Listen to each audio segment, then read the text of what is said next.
ඈත අතීතයේ දඹදිව ගන්ධාර දේශයේ තක්ෂිලා කියලා නුවරක් තිබුණා. ඒ නුවර ඊතා දුකසේ ජීවිතය ගෙන ගිය බ්‍රාහ්මණයෙක් ජීවත් වුණා. ඔහු ගවහිමියෙකුගෙන් ලබාගත් වසුපැටවකු ඇතිදැඩි කළේ පුත්තනතුරෙහි තබාගෙන. ඒ වසුපැටියා නන්දි විශාල නම් වුණා. නන්දි විශාලට මහත්සේ ආදරය දැක් වූ බමුණා ඔහු කැමති ආහාර පාන ලබා දෙමින් රැකබලා ගත්තේ දරුවෙක් වගේ. වැඩි වයසට පත්වීමත් එක්කම දුක් මහන්සි වී තමා රැකබලා ගන්නා ස්වාමියා පිළිබඳව නන්දි විශාලට ඇති වුණේ මහත් අනුකම්පාවක්. මේ බමුණා ඊතා දුකසේ මා දැඩි කළා. මා ආරක්ෂා කළා. දැන් මා හරිම ශක්තිමත්. මේ මුළු දඹදිව තලයේහි මට සමාන ශක්තියක් ඇති තවත් ගවයෙක් නැති තරම්. ඒ නිසා මගේ කාය බලය දක්වා පියකු වගේ මා ආරක්ෂා කළ මොහුට මුදල් සොයා දෙන්න ඕනි.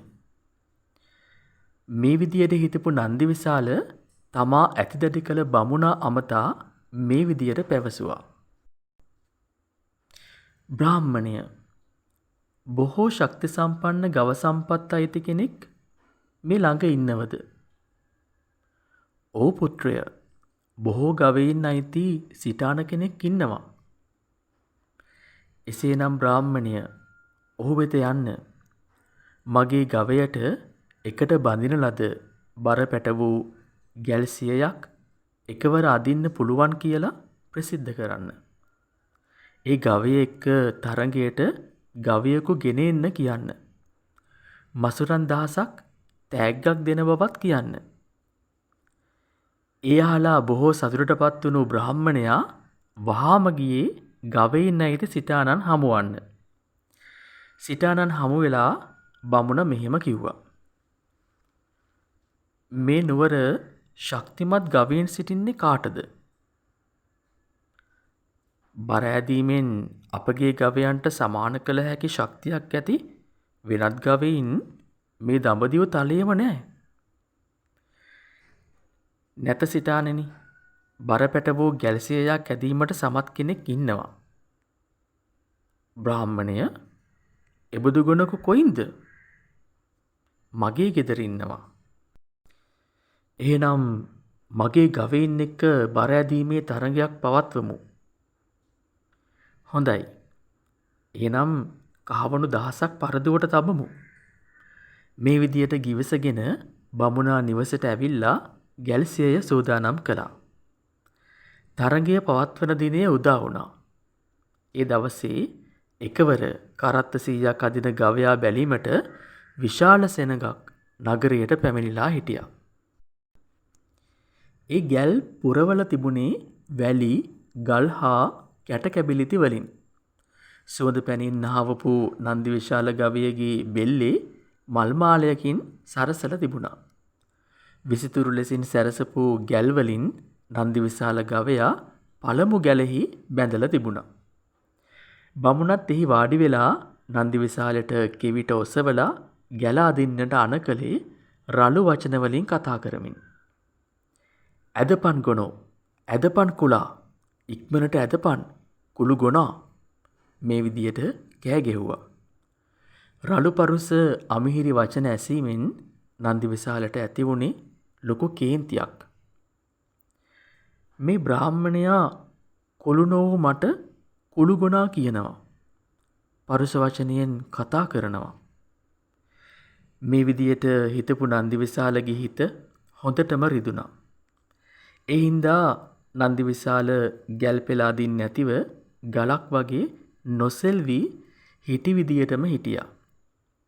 නොසිතූ අන්දමට බ්‍රාහ්මණය පරාජයටපත් වෙලා කහවණු 1000ත් ඔහුට අහිමි වුණා. ඉන් ශෝකයටපත් වුණු බ්‍රාහ්මණයා ගවයව මුදා හැරලා නිවසට ඇවිල්ලා දුකින් නිදාගත්තා. තනකොළ කාලා නිවසට ආපු නන්දි විශාල ගවයට බමුණ ශෝකයෙන් නිදා ඉන්න බව දකින්නට ලැබුණා. නන්දි විශාල බමුණ අසලට ඇවිල්ලා මේ විදියට ඇහුවා. "බ්‍රාහ්මණය, තොප නිදා සිටින්නේ කුමක් නිසාද? කහවණු දහසක් පැරදුණු මට මොන නින්දක්ද? බ්‍රාහ්මණයා උත්තර දුන්නේ ශෝකයෙන්. බ්‍රාහ්මණය, මා මෙච්චර කාලයක් තොපගේ නිවසේ වාසය කළා. භාජන බිඳලා තියනවද? නුසුදුසු තැන්වල මල මුත්‍රා කරලා තියනවද? නැතිනම් වෙනත් වැරදි වැඩක් කරලා තියනවද? නැත පුත්‍රය. එසේනම් කිසි වරදක් නොකළ මට රළු පරුස අමිහිරි වචනයෙන් කතා කළේ කුමක් නිසාද? නන්දිවිසාල ඇහුවා. තමා රළු පරුස වචන වලින් කතා කළ හින්දා නන්දිවිසාලට කේන්ති ගිය බව බ්‍රාහ්මණයට වැටහුණා. ඒ පිළිබඳව ඔහු කනගාටුවට පත් වුණා. ඊට පස්සේ ගවය ළඟට ඇවිල්ලා බමුණා ආදරයෙන් නන්දිවිසාලගේ හිස අත ගෑවා. ආදරයෙන් කතා කළා. නන්දිවිසාල නැවත බ්‍රාහ්මණයට මේ විදියට කතා කළා. බ්‍රාහ්මණය, යන්න සිටුවරේ එක්ක කහවණු 2000ක් පරදිවට තියලා නැවත තරඟය සූදානම් කරන්න. මේ ගැන අහපු බ්‍රාහ්මණයා වහාම සිටුවරයා මුණ ගැහුණා. මසුරන් 2000ක් පරදිවට තිබ්බා. පෙර විදියටම කැටකැබිලි ආදියෙන් පුරවලා ගැල්සිය සූදානම් කළා. පෙර දිනටත් වඩා අලංකාර විදියට නන්දිවිසාල ගවයව සැරසුවා. එකට බැඳපු ගැල්සියේ පළමු ගැලෙහි නන්දිවිසාලව බැඳා. මේ පාර නම් බ්‍රාහ්මණයා කෙවිත අතට ගත්තේ නෑ. පෙර විදියට අමිහිරි වචනයෙන් කතා කළෙත් නෑ. මගේ යහපත් අදරති පුත්‍රය නන්දිවිසාල, හොඳ පුතා වගේ මේ ගැල් හොඳින් අදින්න. එක පාරටම අදින්න පුතා. නන්දිවිසාලගේ හිස අත ගාලා පිට පිරිමැදලා ඒ විදියට ආදරයෙන් කතා කළා. ඒ පාර නම් නන්දිවිසාල කිසිම පැකිලීමක් නැතිව එක්වරම ගැල්සිය ඇද්දා.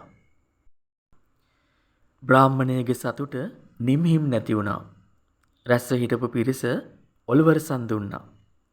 නන්දිවිසාල ගවයට ගොඩාක් වස්තු ලැබුණා. සිටානන්ගෙන් මසුරන් 2000ක් ලැබුණා. මේ සියල්ලම බ්‍රාහ්මණයට අයිති වුණා. ප්‍රිය වචනය කිතරම්නම් බලවත්ද? එතෙන් පටන් බ්‍රාහ්මණයට සහ නන්දිවිසාල ගවයට සතුටින් ජීවත් වීමේ වාසනාව ලැබුණා. මේ කතාව හැඳින්වෙන්නේ නන්දිවිසාල ජාතකය කියලා. බුදුරජාණන් වහන්සේ මේ ජාතකයේ දේශනා කළේ ජේතවනාරාමේ වැඩ වාසය කරන කාලේ පරුස වචනයෙන් දබර කරගත්තා වූ භික්ෂුන් වහන්සේ අරබයා පරුස වචනයේ විපාක දැක්වීම සඳහා. ප්‍රිය වචනයේ අගය වටහා දුන් නන්දිවිසාල නම් ගවය තමයි අප මහා බෝසතාණන් වහන්සේ. එදා බ්‍රාහ්මණය වුණේ ආනන්ද හාමුදුරුවෝ. පරුස වචනය තිරිසන් සත්තු පවා ප්‍රිය කරන්නේ නැහැ. ප්‍රිය වචනය තිරිසන් සත්තු පවා ප්‍රිය කරනවා. ප්‍රිය වචන කතා කරන්නාට කවුරුත් කැමතියි. ප්‍රිය වචන කතා කිරීම සුබ ඵලදායකයි. ඒ හින්දා අපිත් ප්‍රිය වචන කතා කරන්න පුරුදු වෙමු. ඉතින් ආයෙත් දවසක මේ වගේ ලස්සන කතාවකින් අපි හමු වෙමු.